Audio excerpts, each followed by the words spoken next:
আল্লাহ পাক রব্বুল আলামিন বলে তাকাইয়া দেখো, এত বিশাল আসমান আমি আল্লাহ সৃষ্টি করেছি, আমি একটা খুঁটিও দেই নাই।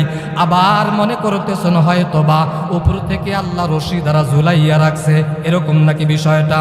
না না, আসমানকে আল্লাহ রশি দ্বারা ঝুলাইয়াও রাখে নাই। এত বিশাল জমিনকে আল্লাহ বিছাইয়া রাখছেন, আল্লাহর কোনো দিক দিয়েও কমতি নাই, ঠিক কিনা? আল্লাহ পাক রব্বুল আলামিন এত বিশাল আসমান, এত বিশাল জমিন, এখানে যারা আছেন বাংলার জমিন থেকে হয়তো বা এক প্রান্ত থেকে অপর প্রান্তে গেছেন, কিন্তু এখানে যারা আছেন বলেন পৃথিবীর শুরু থেকে শেষ পর্যন্ত কেউ গেছেন নাকি? বলেন না না, কেউ আমরা যাই নাই। এত বিশাল বড় আসমান, এত বিশাল বড় জমিন, বলেন তো আল্লাহ কয় দিনে সৃষ্টি করেছে? কয়দিন? মাত্র 6 দিনে আল্লাহ এত বিশাল আসমান জমিনকে সৃষ্টি করেছে। ওলামা একরাম বলবেন না, বলেন তো আমাকে আপনাকে অর্থাৎ মানুষকে আল্লাহ কয় দিনে সৃষ্টি করেছে? জানেন না? আল্লাহ পাক রব্বুল আলামিন এত বিশাল আসমান জমিন মাত্র 6 দিনে সৃষ্টি করেছে। আর আমি আপনি নাপাক মানুষ, পেশাব করি, পায়খানা করি, ওযু মিনিটে মিনিটে চলে যায়। এরে বান্দা, ফেরেশতাদের দিকে তাকাইয়া দেখো, তারা নাপাকও হয় না, একবার হাগেও না, একবার মুতেও না। বাঙালি ভাষায় বললাম, এরে বান্দা, আমাকে আপনাকে আল্লাহ 6 দিনে বানান নাই, 6 সপ্তাহেও বানান নাই, 6 মাসেও বানান নাই। আল্লাহ বলেন আমি আল্লাহ তোমাদেরকে 40 দিন এভাবে আমি আল্লাহ 7 মাসে তোমাদেরকে সৃষ্টি করেছি। 210 দিনে আমাদেরকে আল্লাহ বানাইছেন।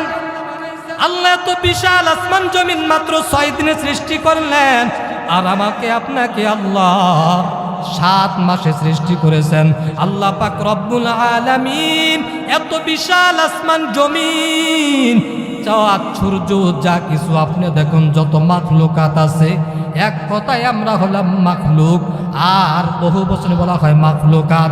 এত বিশাল আসমান জমিন আল্লাহ পাক রব্বুল আলামিন বলেন কোরআনে কারিমের মধ্যে, আল্লাহ বলেন নাই আসমানটা আমার, জমিনটা আমার, আকাশটা আমার, বাতাস আমার, আগুন আমার, পানি আমার। আল্লাহ বলেন নাই পাখি আমার, গাছপালা তরুলতা কোনো কিছুকে আল্লাহ বলেন নাই আমার। আর শুধু আল্লাহ বলছেন মানুষগুলা, আল্লাহ বলছেন আমার আমার।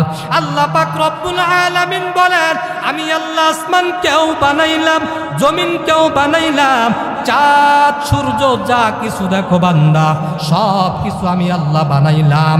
আল্লাহ পাক রব্বুল আলামিন বলেন এরে মানুষকেও আমি আল্লাহ বানাইলাম, কিন্তু আমি আল্লাহ আসমানকে বললাম না আসমান আমার, জমিনকে বললাম না জমিন আমার। আমি বরং বললাম এত বিশাল আসমান মানুষের গোলামি করবে, জমিন মানুষের গোলামি করে, বাঘ মানুষের গোলামি করে, ভাল্লুক মানুষের গোলামি করে, মশা মানুষের গোলামি করে। মশা যদি আন্দোলন করত, এখানে যারা আছেন একদিনেও আরামে ঘুমাইতে পারতেন না, মশারি ছিদ্র করেই ঢুকে যাইতো। আল্লাহ পাকের ওয়ার্ডারে মশারিও আপনার গোলামি করে, মশাও আপনার গোলামি করে। আল্লাহ পাক রব্বুল আলামিন বলেন আমি আল্লাহ যা কিছু বানাইলাম, আমি আল্লাহ মানুষের গোলামি করার জন্য বানাইলাম। আর মানুষকে আল্লাহ পাক রব্বুল আলামিন কার গোলামি করার জন্য বানাইছেন? আল্লাহ পাক রব্বুল আলামিন আসমান বানাইয়া বললেন না আসমান আমার, জমিন আমার, পাহাড় আমার, পর্বত আমার। আল্লাহ কোথাও বলেন নাই আপনার ছেলেকে, আমার ছেলেকে আমি টুপি বানাইয়া দিলাম, পাঞ্জাবি বানাইয়া দিলাম, আমি টাকা দিলাম, আমি কাপড় কিনে দিলাম, আমি দর্জির কাছে নিয়ে সিলাইয়া দিলাম। আপনি বললেন ও হুজুর, এই যে সামনে রমজান আসতেছে, কত বড় বড় ফিতনা, সারা বছরের মধ্যে মুফতি সাহেব নাই, এখন মুফতির অভাব হবে না। দেখবেন তারাবি নিয়ে কত মাসালা, কত বিভ্রান্তিমূলক কথা। কেউ বলবে তারাবি নামাজ নাই, কেউ বলবে আছে তবে 2 রাকাত, কেউ বলবে 4 রাকাত, কেউ বলবে 8 রাকাত, কেউ বলবে 12 রাকাত, বলেন তো তারাবি নামাজ আমরা কয় রাকাত পড়ব? আবার 20 রাকাত যদিও কেউ স্বীকার করেও দেখবেন কেউ কোরআন শরীফ দেখে পড়ার ফতোয়া দিবে, ঠিক কিনা?